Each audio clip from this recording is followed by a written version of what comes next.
രാവിലെ എന്നെ ഇങ്ങനെ ഉമ്മർത്ത് കൊണ്ടുവന്ന് ഇരുത്തിക്കുക കേട്ടോ. കാല് വയ്യാത്തത് കൊണ്ട് അധികം നടക്കാൻ പറ്റില്ല. അപ്പോൾ ചായയുടെയൊക്കെ കഴിഞ്ഞപ്പോൾ ഇവിടെ കുറച്ച് ഇരുത്തിയതാണ്. മുറ്റമൊക്കെ കണ്ടില്ല കിടക്കുന്നത്. ഇതിങ്ങനെ കണ്ടിട്ട് എന്തോ മതി പൊറുതിയേടാവുന്നുണ്ട് കേട്ടോ. എനിക്ക് മുറ്റം ആകമൊക്കെ എപ്പോഴും അടിച്ച് വൃത്തിയായി കിടക്കണം കേട്ടോ.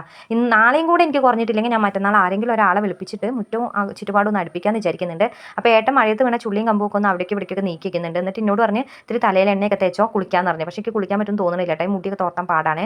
അപ്പം അതൊക്കെ തന്നിട്ട് ഏട്ടൻ പിന്നെ പിള്ളേർക്ക് എന്തെങ്കിലും തിന്നാൻ വാങ്ങിക്കാൻ വേണ്ടി പോയതാട്ടോ. എനിക്ക് ബ്രെഡ് രാവിലെ തന്ന് പിള്ളേർക്ക് ഞപ്പം എന്തെങ്കിലും വാങ്ങാൻ വേണ്ടിയിട്ട്.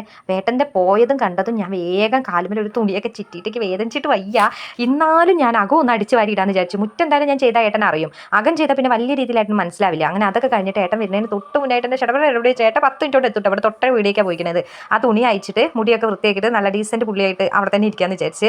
ഇങ്ങനെയൊക്കെ ഇപ്പോൾ ഇവിടെ കാര്യങ്ങൾ നടക്കുള്ളൂ കേട്ടോ. എനിക്ക് ഈ കുറച്ചൊരു വൃത്തിവെടുപ്പിൻ്റെ അസുഖമുണ്ട്. അപ്പോൾ കാരണം ഭയങ്കര ബുദ്ധിമുട്ടാണ്. അപ്പോൾ മുടി ഇങ്ങനെ കെട്ടി വെച്ചാൽ ഇനിയിപ്പോൾ ചേട്ടനൊന്നും പിടിക്കില്ല കേട്ടോ. വേണമെങ്കിൽ കേൾക്കാൻ മതി എന്നുള്ള ആറ്റിറ്റ്യൂഡിലാണ്. അത് കഴിഞ്ഞിട്ട് ആ കുടും കിലോ ഒക്കെ വന്നിട്ട് നീച്ചിട്ടുണ്ട്. ഇനിയിപ്പോൾ ഇവരെ കാര്യങ്ങളൊക്കെ നോക്കണം. അപ്പോൾ അടുത്ത വീഡിയോയിൽ കാണാം. ടാറ്റാ.